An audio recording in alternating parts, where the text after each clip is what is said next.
Membuat tenang tim dokternya oleh Hermansyur Kartowisastro.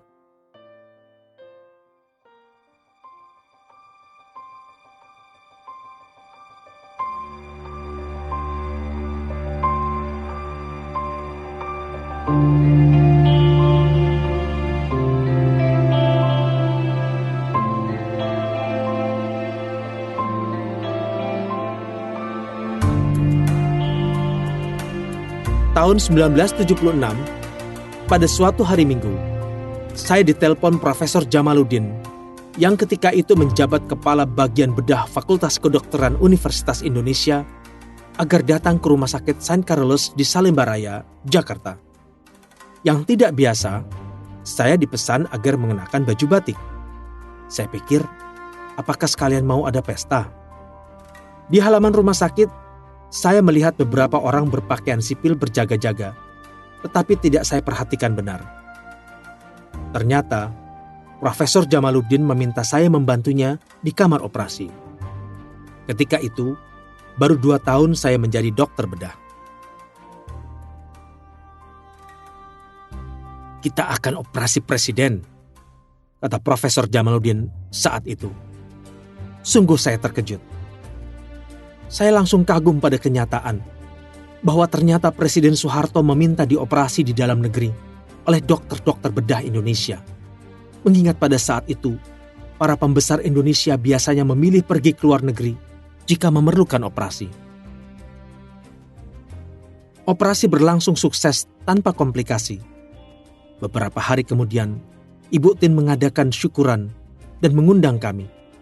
Pak Harto mengucapkan terima kasih dan memberikan kenang-kenangan berupa jam tangan. "Terima kasih, Hermansyur. Saya baru bertemu lagi dengan Pak Harto dan Ibu Tin ketika Mbak Tutut memerlukan operasi sinus. Seperti operasi-operasi berikut yang kami lakukan terhadap putra-putrinya yang lain, Pak Harto selalu berada di dalam kamar operasi untuk menyaksikan jalannya operasi secara langsung. Begitu juga ketika cucu-cucunya disunat. Di luar tugas-tugas itu, saya tidak pernah bertemu dengan Pak Harto. Maka saya terkejut ketika bertakziah pada saat Ibu Tin wafat.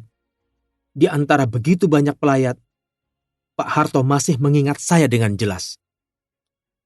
"Terima kasih, Hermansyur," kata Pak Harto ketika menjabat tangan saya. Sekitar tahun 1996, kami harus melakukan operasi yang agak berat terhadap Mbak Mami di RSPP. Operasinya sukses, namun perjalanan penyembuhannya membuat saya sampai berkeringat dingin. Saya tegang memikirkan, seandainya operasi ini akhirnya gagal, akan seperti apa pandangan masyarakat terhadap profesi dokter bedah di Indonesia. Walaupun beliau tidak bertanya, rupanya Pak Harto bisa membaca apa yang sedang terjadi dan memahami kegelisahan kami. Justru, beliau datang mendekati kami. Pak Harto yang menyejukkan suasana, menasihati agar kami mengamati perkembangan penyembuhan Mbak Mami dengan tenang. Kepercayaan penuh dan dukungan beliau sungguh sangat berarti bagi kami. "Kerjakan. Jam berapa?" Setelah Pak Harto berhenti, putra-putri beliau mempercayai saya sebagai ahli bedah ayahanda mereka. Saya kembali melihat keteguhan hati dan ketegasan Pak Harto ketika kami harus mengoperasi beliau di usia yang lanjut, 80 tahun. Ketika itu, suhu tubuh Pak Harto sangat tinggi. Beliau menggigil karena usus buntunya pecah. Kami, tim dokter, meminta izin kepada keluarga beliau dengan mengajukan berbagai pertimbangan beserta resikonya.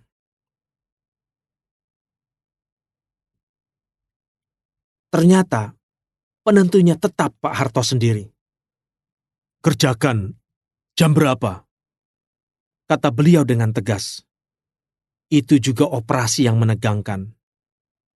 Usia Pak Harto menyebabkan perjalanan penyembuhan pasca bedah berlangsung lambat.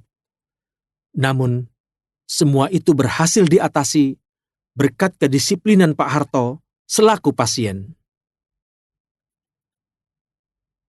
Beliau keluar dari rumah sakit dengan wajah sumringah dan tersenyum cerah di depan kamera wartawan. Di usianya yang ke-82, Pak Harto menderita pendarahan usus yang tidak dapat dihentikan dengan obat. Sekali lagi, beliau harus menjalani operasi yang berat dengan resiko yang berat pula. Keluarga beliau mengadakan diskusi yang cukup lama dengan kami, tim dokter. Setelah itu, saya berpikir, jika masih terdapat indikasi operasi, mengapa kondisi beliau didiamkan meskipun kemungkinannya sama besar? Akhirnya, semua sepakat menunjuk saya yang harus menyampaikan kepada Pak Harto bahwa beliau harus dioperasi. Dan kembali Pak Harto mengatakan, "Kerjakan."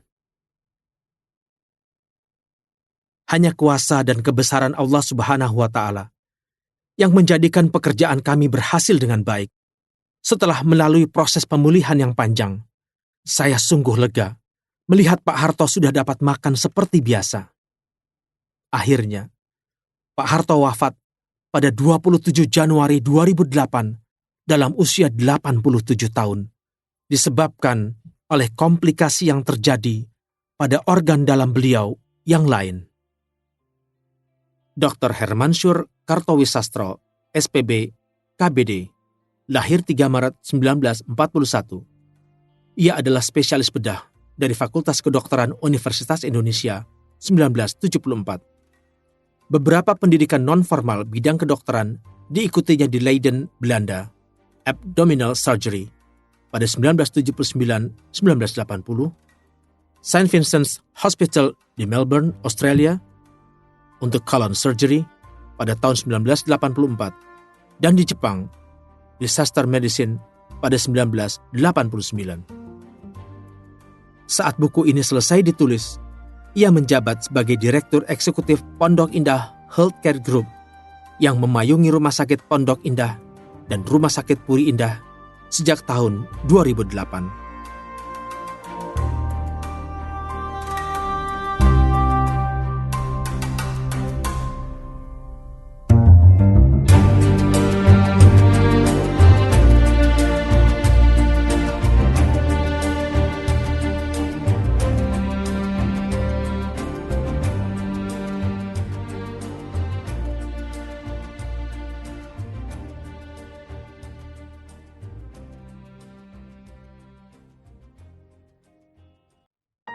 Dorongan dari Tuhan oleh Quraish Shihab.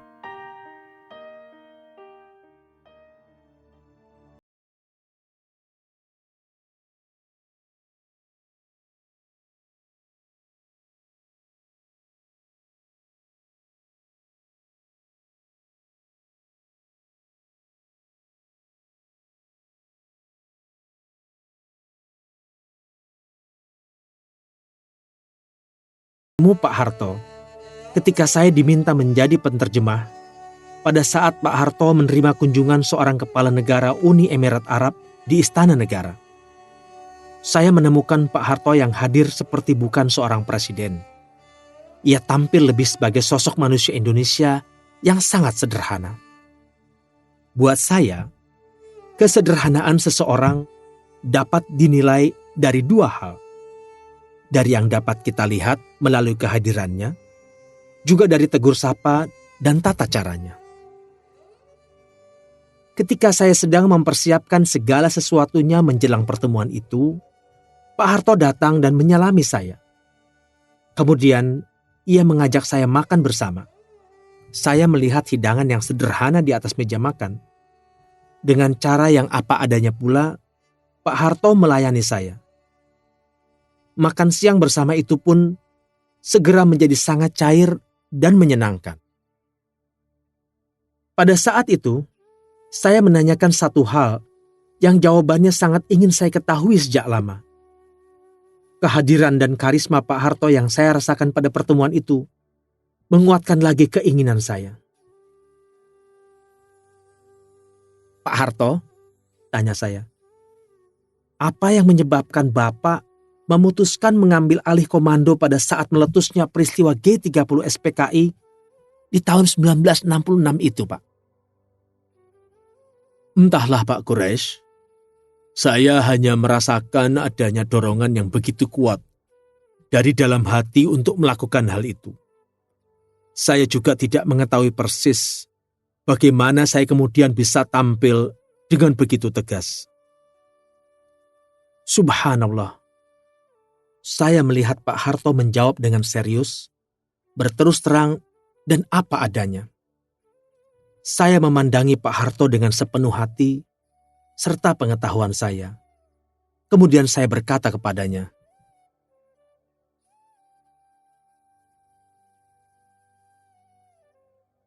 Pak Harto, itulah dorongan dari Tuhan yang Maha Kuasa kepada Bapak untuk menyelamatkan bangsa dan agama pada saat yang genting itu. Perjalanan menuju terang. Lama setelah itu, baru saya bertemu lagi dengan Pak Harto, yaitu pada tahlilan yang diselenggarakan setelah Ibu Tin wafat. Perilaku Pak Harto pada tahlilan yang berlangsung setiap hari selama 40 hari itu memberikan gambaran betapa besar dan luhurnya cinta Pak Harto kepada Ibu Tin. Pada malam-malam yang sendu, namun penuh dengan lantunan ayat-ayat yang memotivasikan ketegaran itu, saya mendapati Pak Harto hampir tidak berbicara.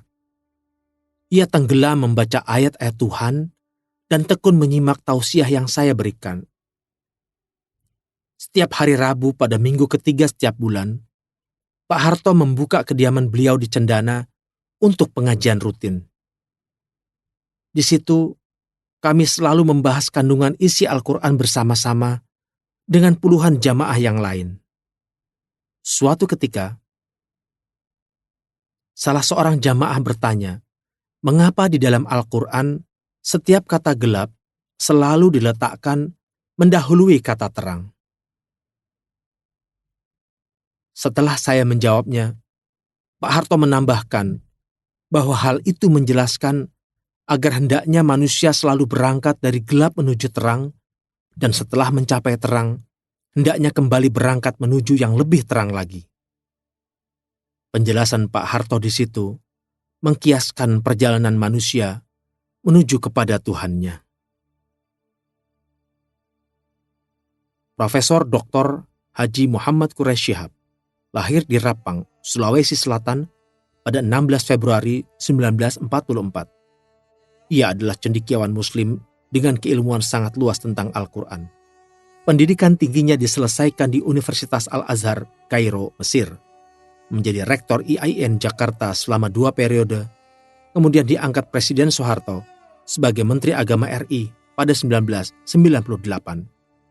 Setelah itu, ia menjadi duta besar luar biasa dan berkuasa penuh untuk Mesir dan Djibouti.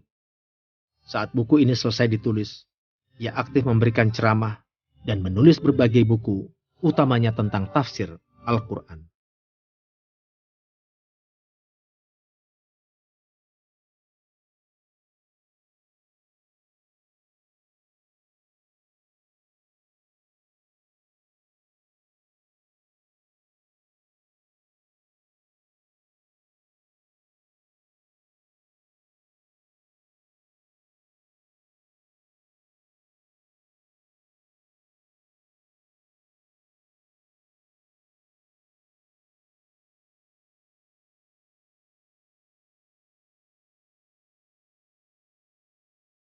Husnul Khatimah oleh Ahmad Najmuddin Siddiq.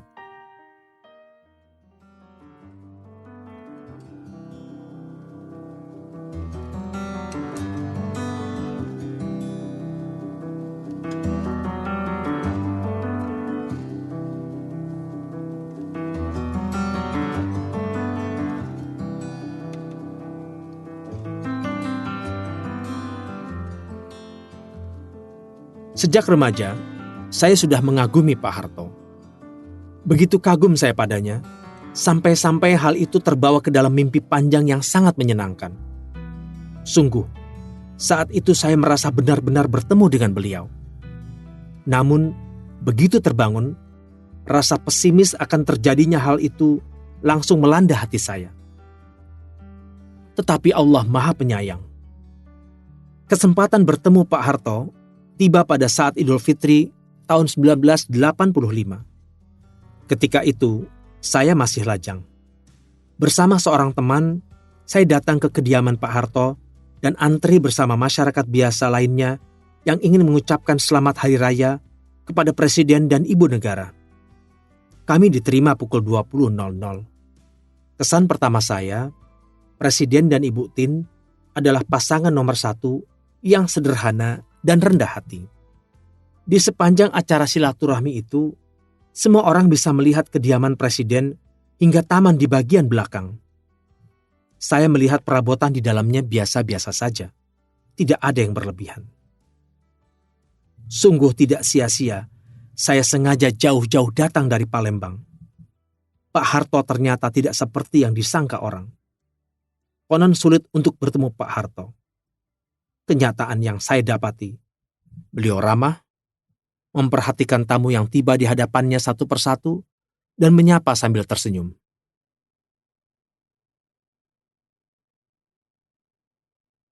Ketika beliau menyalami kami, tiba-tiba saja terjadi dorongan hati yang tidak dapat saya cegah. Saya cium kedua belah pipi Pak Harto, dan beliau pun membalasnya. Saya baru melihat Pak Harto lagi beberapa tahun kemudian di jalan raya. Ketika itu, semua mobil dihentikan, dan saya dapat melihat dengan jelas Pak Harto berada di dalam mobil yang melintas. Kesan saya tentang beliau tetaplah sama. Pak Harto adalah presiden yang sederhana. Tak pernah memburuk-burukkan orang lain. Lama setelah itu, perjalanan waktu membawa saya menjadi guru mengaji Mbak Mami, putri bungsu Pak Harto. Setelah Pak Harto berhenti dari jabatannya, Mbak Mami mengajak saya bertemu Pak Harto. Beberapa kali saya mengimami dan menjadi khatib salat Jumat di kediaman beliau. Ketika itu, yang sering datang menemani Pak Harto di Cendana adalah Pak Saadillah Mursyid, mantan Mensesnek, dan Pak Munawir Sazali, mantan Menteri Agama. Saya juga pernah diminta menyampaikan khutbah Idul Fitri. Pada masa itulah, saya melihat sendiri bagaimana Pak Harto, seorang Muslim dengan jasa yang begitu banyak untuk bangsa dan negara, setiap hari dihujani cercaan dan dicaci maki dengan semena-mena. Tidak terbayang oleh saya seperti apa panasnya hati beliau mendengar semua itu. Namun yang saya temukan adalah Pak Harto yang begitu sabar menghadapi semua kriminalisasi itu, bahkan hingga bertahun-tahun kemudian. Pak Harto tidak pernah terlihat mengedepankan emosi. Beliau bahkan sama sekali tidak mau membalas segala yang dituduhkan orang, meskipun dalam bentuk pembelaan diri sekecil atau seringan apapun. Kenyataan ini membuat saya bisa memastikan bahwa Pak Harto tidak menyimpan dendam kepada siapa-siapa. Dalam pertemuan-pertemuan kami yang cukup sering, pada pembicaraan yang panjang lebar, tidak ada satu patah kata pun dari Pak Harto yang memburuk-burukkan orang lain. Subhanallah, tidak pernah saya menemukan orang lain seperti itu. Saya amat takjub. Selalu sholat tahajud. Setiap kali kami bertemu, yang sehari-hari saya lihat pada diri Pak Harto adalah sikap seorang yang melaksanakan tahajud. Beliau tidak mendendam dan bersikap baik kepada semua orang. Ketika saya menyinggung hal ini, Mbak Tutut mengatakan bahwa sebenarnya sudah sejak lama Pak Harto selalu bangun pada pukul 03 dini hari untuk bertahajud. Beberapa orang pernah berdiskusi dengan saya tentang bagaimana seorang dengan pengabdian seperti Pak Harto harus menanggung cobaan yang luar biasa pada akhir masa hidupnya. Saya menjawabnya dengan mengedepankan kenyataan bahwa Rasulullah Muhammad SAW sekalipun tetap diuji oleh Allah Subhanahu wa Ta'ala. Rasulullah harus menerima 70 tentaranya mati syahid dalam perang Uhud. Beberapa gigi beliau pun patah berdarah-darah akibat perang. Belum lagi cobaan-cobaan lainnya. Pak Harto sendiri, hingga akhir hayatnya, tetap saja penuh perhatian kepada orang lain. Setahun sebelum beliau wafat, saya bersama Sulaiman Al-Jabbar dan Leroy Usman berbincang dengannya di Rancamaya, Bogor. 1 jam Pak Harto mendengarkan pembicaraan orang-orang lebih muda seperti kami, dan beliau melibatkan diri dalam perbincangan itu. Hobi membangun masjid. Cukup banyak sikap Islami Pak Harto yang saya catat di dalam hati. Sebelum Presiden Amerika Serikat Barack Obama mengucapkan Assalamualaikum di awal pidatonya ketika berkunjung ke Indonesia beberapa waktu silam, Pak Harto adalah presiden yang mengawali pidato dengan salam tersebut ketika beliau berbicara di Perserikatan Bangsa-Bangsa. Padahal, kepala negara dari negara Arab saja tidak seperti itu. Pada 1996, Pak Harto berkunjung ke Bosnia yang sedang kacau balau. Ditolaknya baju anti peluru yang telah disiapkan. Ia masuk ke negeri itu dengan keinginan mendamaikan pihak-pihak yang bertikai. Kemudian, Pak Harto membangun masjid di ibu kota Sarajevo yang kemudian dinamai sama dengan masjid terbesar di Asia Tenggara yang terletak di Jakarta, Masjid Istiqlal. Hobi Pak Harto membangun masjid ini seringkali membuat saya terkaget-kaget. Saya pernah diundang berdakwah oleh Raja Sarawak. Di tengah perjalanan, ketika tiba di Entikong yang terletak di perbatasan Indonesia-Malaysia, saya sholat di masjid yang ternyata dibangun oleh Pak Harto ketika dulu beliau bertugas di Kalimantan Barat. Saya menemukan lagi masjid yang dibangun oleh Pak Harto ketika saya berceramah 9 kota besar di Amerika Serikat atas undangan Persatuan Masyarakat Muslim Indonesia di sana. Masjid itu terletak di New York, dinamai Masjid Al-Hikmah. Menurut cerita teman-teman di sana, setelah beberapa tahun didirikan, masjid yang terletak di atas tanah seluas 600 meter persegi itu tidak kunjung selesai karena selalu kekurangan dana. Hingga pada lawatannya yang kesekian kali ke Amerika Serikat, Pak Harto sholat di masjid yang belum rampung itu. Pak Harto pun menanyakan kendalanya. Tidak tanggung-tanggung. Pak Harto mencukupkan 70% lagi tambahan biaya bagi penyelesaian masjid, dan semua dana itu dirogoh dari kantung pribadinya. Masih ada lagi 999 masjid yang didirikan oleh Pak Harto bersama Yayasan Amal Bakti Muslim Pancasila yang tersebar di seluruh Nusantara. 2 masjid yang terakhir diresmikan Mbak Tutut setelah Pak Harto wafat. Mencintai anak-anak yatim. Operasi katarak dan bibir sumbing yang semuanya gratis di berbagai daerah di seluruh Indonesia, pengiriman berbagai macam sedekah, adalah bagian keseharian Pak Harto di hari tua beliau.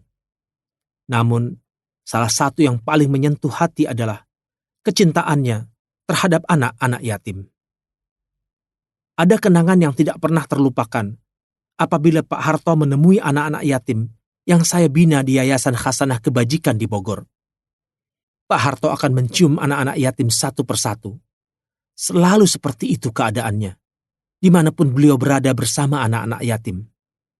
Anak-anak itu juga bergantian mengaji bersama beliau, menjelang saat berbuka puasa, kemudian salat tarawih bersama.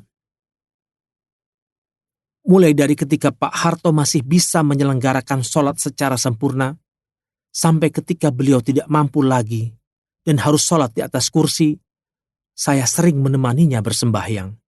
Saya juga sering menemaninya saat mengaji. Mengamati perilaku luhur beliau sepanjang perjalanan saya mengenalnya, saya beranggapan beliau pulang ke hadapan Sang Khalik dalam keadaan husnul khatimah. Saya dapat melihat dan meraba kasih sayang Allah Subhanahu wa Ta'ala kepada Pak Harto yang di sepanjang hayatnya telah dengan sadar dan rela menghabiskan seluruh tenaga, ilmu, dan kekuatannya untuk membangun, membesarkan, dan memuliakan bangsa dan negara ini. Ahmad Najmuddin Siddiq lahir di Lahat, Sumatera Selatan, 3 Maret 1957. Lulusan S1 Fakultas Syariah ini adalah Ketua Yayasan Hasanah Kebajikan, Jakarta. Setiap tahun, ia berkeliling negara-negara bagian di Amerika Serikat untuk berdakwah atas undangan Himpunan Mahasiswa Indonesia di Amerika Serikat.